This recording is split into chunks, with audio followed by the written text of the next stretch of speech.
A criação, estudo da Bíblia de estudo pentecostal. No princípio, criou Deus os céus e a terra. Gênesis, capítulo 1, versículo 1. O Deus da criação.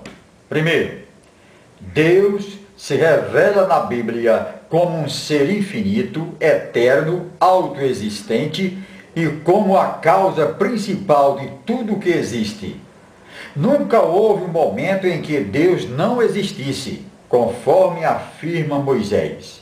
Antes que os montes nascessem, ou que tu formastes a terra e o mundo, sim, de eternidade a eternidade, tu és Deus. Salmos 90, versículo 2. Noutras palavras, Deus existiu eterna e infinitamente antes de criar o universo finito. Ele é anterior a toda a criação, no céu e na terra. Está acima e independe dela. Segundo, Deus se revela como um ser pessoal que criou Adão e Eva à sua imagem.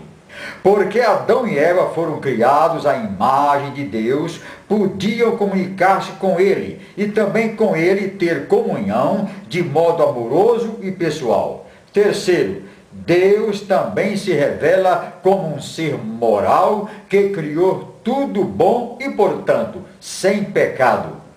Ao terminar Deus a obra da criação, contemplou tudo o que fizera e observou que era muito bom. Gênesis, capítulo 1, versículo 31. Posto que Adão e Eva foram criados à imagem e semelhança de Deus, eles também não tinham pecado. O pecado entrou na existência humana quando Eva foi tentada pela serpente, ou Satanás. Gênesis, capítulo 3, Romanos 5, versículo 12 e Apocalipse 12, versículo 9. Atividade da criação. Primeiro, Deus criou todas as coisas em os céus e a terra.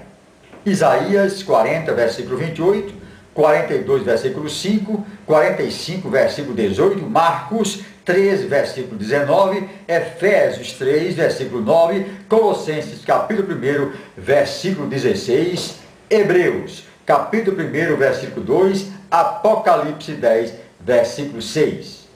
O verbo criar, do hebraico bara, é usado exclusivamente em referência a uma atividade que somente Deus pode realizar. Significa que, num momento específico, Deus criou a matéria e a substância, que antes nunca existiram. Segundo, a Bíblia diz que no princípio da criação a terra estava informe, vazia e coberta de trevas. Naquele tempo, o universo não tinha a forma ordenada que tem agora. O mundo estava vazio, sem nenhum ser vivente e destituído do mínimo vestígio de luz. Passada essa etapa inicial, Deus criou a luz para dissipar as trevas. Deu forma ao universo e encheu a terra de seres viventes. Terceiro, o método que Deus usou na criação foi o poder da sua palavra. Repetidas vezes está declarado, e disse Deus. Noutras palavras, Deus falou e os céus e a terra passaram a existir. Antes da palavra criadora de Deus, eles não existiam.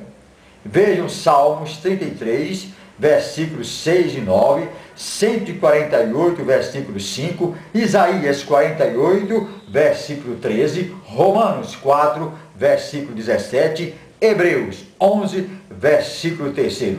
Quarto, toda a criação, e não apenas o Pai, desempenhou sua parte na criação. O próprio Filho é a palavra poderosa, através de quem Deus criou todas as coisas. No prólogo do Evangelho segundo São João, Cristo é revelado como a eterna palavra de Deus. João, capítulo 1, versículo 1. Todas as coisas foram feitas por ele, e sem ele nada do que foi feito se fez. Evangelho segundo São João, capítulo 1, versículo 3. Semelhantemente, o apóstolo Paulo afirma que por Cristo foram criadas todas as coisas que há nos céus e na terra, visíveis e invisíveis. Tudo foi criado por ele e para ele. Colossenses, capítulo 1, versículo 16.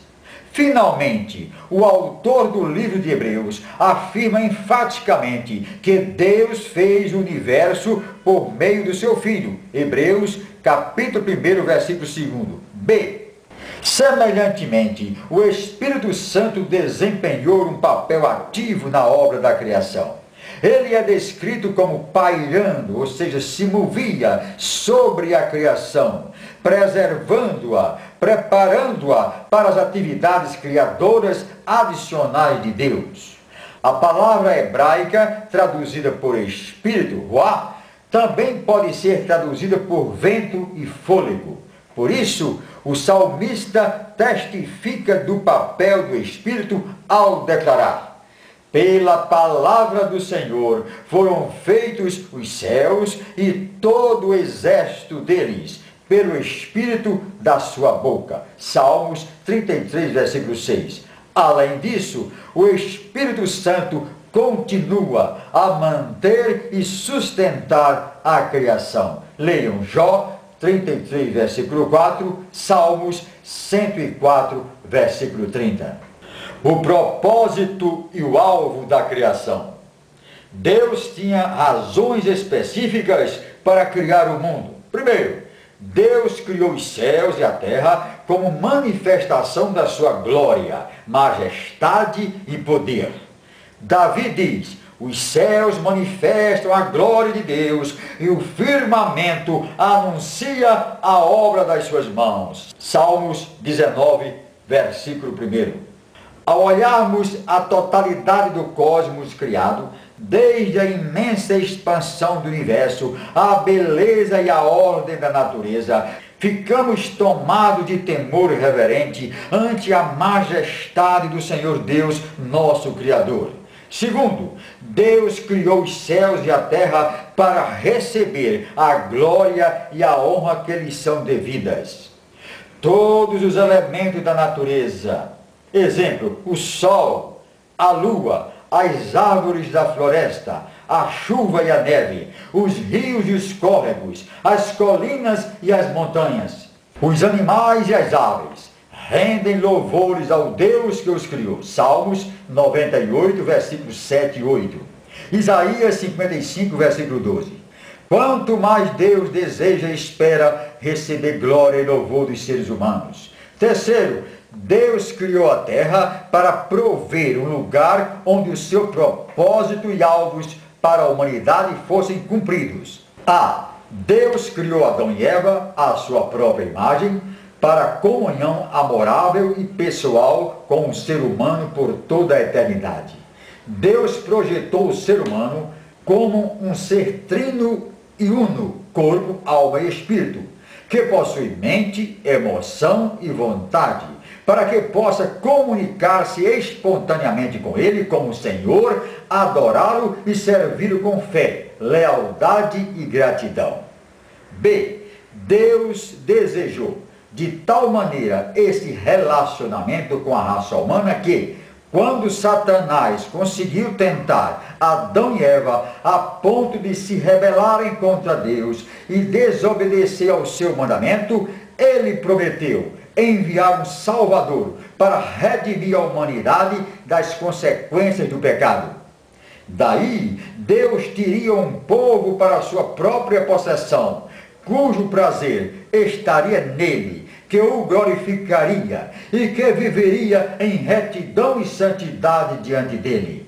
Leiam Isaías 60, versículo 21, 61, versículos de 1 a 3, Efésios, capítulo 1, versículos 11 e 12, 1 Pedro 2, versículo 9. C. A culminação do propósito de Deus na criação está no livro do Apocalipse, onde João descreve o fim da história com estas palavras: com eles habitará, e eles serão o seu povo, e o mesmo Deus estará com eles e será o seu Deus. Apocalipse 21, versículo 3. Criação e evolução. A evolução é o ponto de vista predominante proposto pela comunidade científica e educacional do mundo atual, em se tratando da origem da vida e do universo. Quem crê de fato na Bíblia deve atentar para estas 4 observações a respeito da evolução. Primeiro, a evolução é uma tentativa naturalista para explicar a origem e o desenvolvimento do universo. Tal intento começa com a pressuposição de que não existe nenhum criador pessoal e divino que criou e formou o mundo.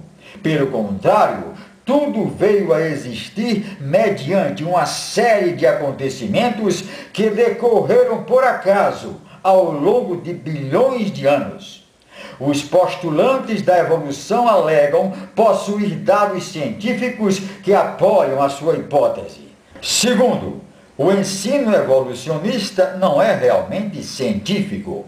Segundo o método científico, toda conclusão deve basear-se em evidências incontestáveis, oriundas de experiências que podem ser reproduzidas em qualquer laboratório. No entanto, nenhuma experiência foi idealizada, nem poderá sê-lo, para testar e comprovar teorias em torno da origem da matéria a partir de um hipotético grande estrondo, ou do desenvolvimento gradual dos seres vivos a partir das formas mais simples às mais complexas.